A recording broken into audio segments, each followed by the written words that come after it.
नवीन ज्या पद्धती तयार होत आहेत, शेतीमध्ये यांत्रिकीकरणाच्या ज्या नवीन योजना येत आहेत, अशा सगळ्या गोष्टीचं एकत्रित प्रदर्शन हे या ठिकाणी जर भरवलं तर नवीन शेतीचं तंत्रज्ञान आणि ते तंत्रज्ञान प्राप्त करून घेण्याकरता राज्य सरकारच्या वेगवेगळ्या योजना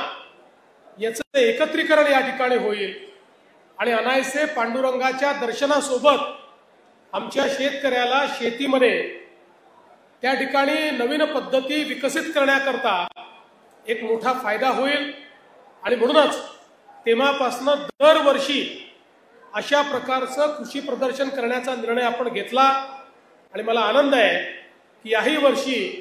अतिशय चांगल्या पद्धतीने हे कृषी प्रदर्शन या ठिकाणी होत आहे। आपण बघितलं असेल तर यामध्ये सरकारचे विविध विभाग आहेत, आमच्या ज्या काही कृषी विद्यापीठ आहेत त्यांचे देखील स्टॉल्स आहेत, विविध योजनांचे स्टॉल्स आहेत आणि त्यासोबत वेगवेगळ्या व्यावसायिकांनी आणि शेतकऱ्यांनी जे काही प्रयोग केलेले आहेत त्यातल्या यशस्वी प्रयोगाचं देखील प्रदर्शन आपल्याला या ठिकाणी पाहायला मिळतं। आज एकात्मिक कीड व्यवस्थापनाच्या संदर्भात आर्टिफिशियल इंटेलिजन्सचा, कृत्रिम बुद्धिमत्तेचा वापर हा सुरू झालेला आहे आणि त्याचंही प्रात्यक्षिक मॉडेल आपल्याला या ठिकाणी पाहायला मिळतं आणि त्यासोबत वेगवेगळ्या प्रकारच्या फलोत्पादनामध्ये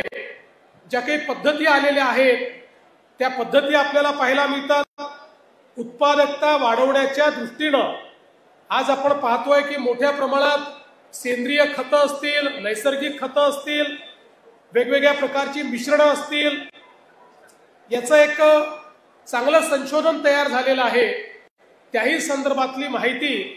ही मिश्रणं कशी तयार करायची, सेंद्रिय खत कसं तयार करायचं, याही संदर्भातली सगळी माहिती ही आपल्याला या ठिकाणी पाहायला मिळते। आणि त्यासोबत माती परीक्षणापासनं तर त्या ठिकाणी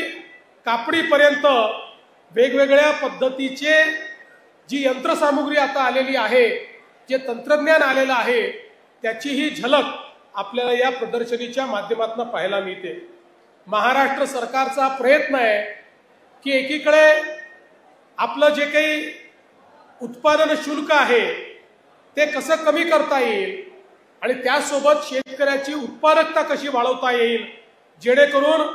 शेतकऱ्याला शेती फायद्याची झाली पाहिजे, दोन पैसे शेतीत मिळाले पाहिजे, या दृष्टीनं महाराष्ट्राचं सरकार सातत्याने काम करत आहे। आताच आपल्या कृषी मंत्र्यांनी अनेक योजना सांगितल्या, मग नानाजी देशमुख कृषी समृद्धी योजनेसारखी योजना असेल की ज्याच्यामध्ये गाव हा एकात्मिक घटक धरून त्या गावामध्ये जलसंधारणापासनं, जलनियोजनापासनं, शेतीच्या यांत्रिकीकरणापासनं तर बाजार साखळी तयार करण्यापर्यंत अशी संपूर्ण साखळी, पिकाचं एकात्मिक व्यवस्थापन, अशा सगळ्या गोष्टी या गावामध्ये पूर्ण करायच्या आणि त्याच्यामध्ये लक्षांक नाही तर गावातला छोट्यातला छोटा शेतकरी आणि मोठ्यातला मोठा शेतकरी हा त्याचा लाभान्वित होईल आणि त्याला सगळ्या योजना,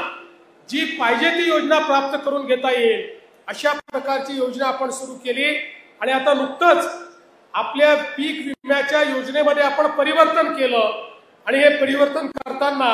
आपण हा निर्णय केला की शेतीच्या क्षेत्रामध्ये आपली गुंतवणूक वाढली पाहिजे आणि म्हणून या वर्षीपासनं 5,000 कोटी रुपये दरवर्षी शेती क्षेत्रात अतिरिक्त गुंतवणूक, म्हणजे 5 वर्षामध्ये 25,000 कोटी रुपये हे अतिरिक्त शेती क्षेत्रामध्ये गुंतवणुकीच्या माध्यमातून, म्हणजे आपण बाकीचे देतो, एखाद्याला नुकसान भरपाई देतो, एखाद्याला अजून एखादा कुठला भाग देतो, ते नाही तर वेगवेगळ्या प्रकारे मग ड्रिपचा विषय असेल, यांत्रिकीकरणाचा विषय असेल, शेततळ्यांचा विषय असेल, पंपाचा विषय असेल, अशा वेगवेगळ्या गोष्टींवर मोठ्या प्रमाणात गुंतवणूक करण्याचा निर्णय हा आपल्या सरकारने घेतला आहे। आपल्याला कल्पना आहे मागच्या काळामध्ये आपण शेतकऱ्यांना वीज मोफत देण्याचा निर्णय केला आणि आज महाराष्ट्रातल्या HP पर्यंतच्या कुठल्याही शेतकऱ्याकडनं आपण विजेचं बिल वसूल करत नाही। आता आपला प्रयत्न आहे की शेतकऱ्याला केवळ मोफत वीज नाही तर शेतकऱ्याला दिवसा 12 तास वीज मिळाली पाहिजे आणि ती 365 दिवस मिळाली पाहिजे। आणि म्हणून संपूर्ण विजेच्या फीडरचं सोलरायझेशन करण्याचं काम आपण हाती घेतलं आहे। आणि मला सोलापूर जिल्ह्याचं अभिनंदन करायचं आहे की याच्यामध्ये महाराष्ट्रामध्ये पहिल्या क्रमांकावर सोलापूर जिल्हा आहे। त्यामुळे पुढच्या वर्षी 2026च्या डिसेंबर पर्यंत मला विश्वास आहे, खरं म्हणजे पुढच्या आषाढीला जेव्हा मी येईल तोपर्यंतच 80% सोलापूरच्या शेतकऱ्यांना दिवसा 12 तासाची वीज ही मिळणं सुरू झालेलं असेल आणि डिसेंबर पर्यंत जवळजवळ सगळ्या शेतकऱ्यांना ती मिळेल अशा प्रकारचा प्रयत्न हा आपला या माध्यमातून आहे। आज आपल्याला माहिती आहे की आत्ताच रावल साहेबांनी सांगितलं मोठ्या प्रमाणात विपणनाची व्यवस्था कृषी उत्पन्न बाजार समित्यांमुळे आज आपल्याला माहिती आहे की एक हक्काचं स्थान हे आपल्या शेतकऱ्यांना मिळालं, एक मार्केट मिळालेलं आहे। अशा प्रकारे गावोगावी आपल्याला मार्केट कसं देता येईल, गावातली जी आपली सोसायटी आहे त्या सोसायटीला बहुउद्देशीय मल्टीपर्पज सोसायटीमध्ये परिवर्तित करून माननीय मोदीजींच्या आणि अमित भाईंच्या नेतृत्वाखाली 18 प्रकारचे व्यवसाय हे गावातल्या प्राथमिक सोसायटीला देण्याचा निर्णय आपण केलेला आहे। आणि त्या माध्यमातून ही सोसायटी व्यावसायिक तर होईलच पण ही मार्केटमध्ये आणि शेतकऱ्यांमध्ये लिंकेजचं काम करेल। स्टोरेज असेल, कोल्ड स्टोरेज असेल, अशा सगळ्या गोष्टी त्या ठिकाणी तयार करून आणि मोठ्या प्रमाणात शेतकऱ्यांना कशा प्रकारे योग्य भावातच त्यांचा माल विकला गेला पाहिजे अशा पद्धतीची व्यवस्था या माध्यमातून करण्याचा आपला प्रयत्न आहे। आज मला अतिशय आनंद आहे की आपला सोलापूर जिल्हा आणि या पंढरपूर तालुका हे एक प्रकारे फलोत्पादनाचे केंद्र झालेले आहेत। या ठिकाणी आपल्याला केळी असतील, डाळिंब असतील, बेदाणे असतील, ऍपल बेर असतील, वेगवेगळ्या प्रकारे आज आपण पाहू शकतो की इतक्या मोठ्या प्रमाणात ड्रॅगन फ्रूट असेल, सगळ्या प्रकारचे चांगले फळं त्याची निर्मिती, उत्तम क्वालिटीची निर्मिती, एक्सपोर्ट क्वालिटीची निर्मिती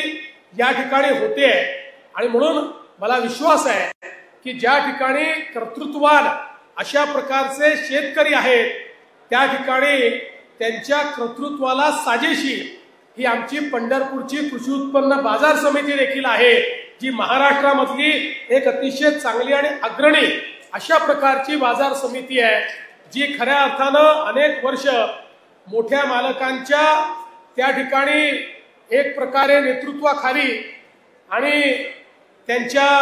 दिग्दर्शनाखाली काम करते। आणि आज मी खरं म्हणजे प्रशांत मालक तुम्हाला आणि आमचे हरीशजी असतील किंवा इथली जी कृषी उत्पन्न बाजार समितीची सगळी टीम असेल या टीमला मनपूर्वक शुभेच्छा देतो की आपण अतिशय चांगलं काम करता आहात। भविष्यात याची व्याप्ती वाढवण्याकरता एकदा आमच्या जयकुमार रावलांची भेट घ्या आणि जेवढ्या योजना आपण तयार केलेल्या आहेत त्या सगळ्या योजनांचा लाभ या कृषी उत्पन्न बाजार समितीने घ्यावा आणि तो लाभ आमच्या शेतकऱ्यांना द्यावा अशा प्रकारची विनंती आपल्याला करतो। पुन्हा एकदा पांडुरंगाच्या चरणी या ठिकाणी नतमस्तक होतो आणि आपण या चांगल्या कार्यक्रमाला बोलवलं त्याबद्दल आभार मानून माझे 2 शब्द संपवतो। धन्यवाद। जय हिंद, जय महाराष्ट्र।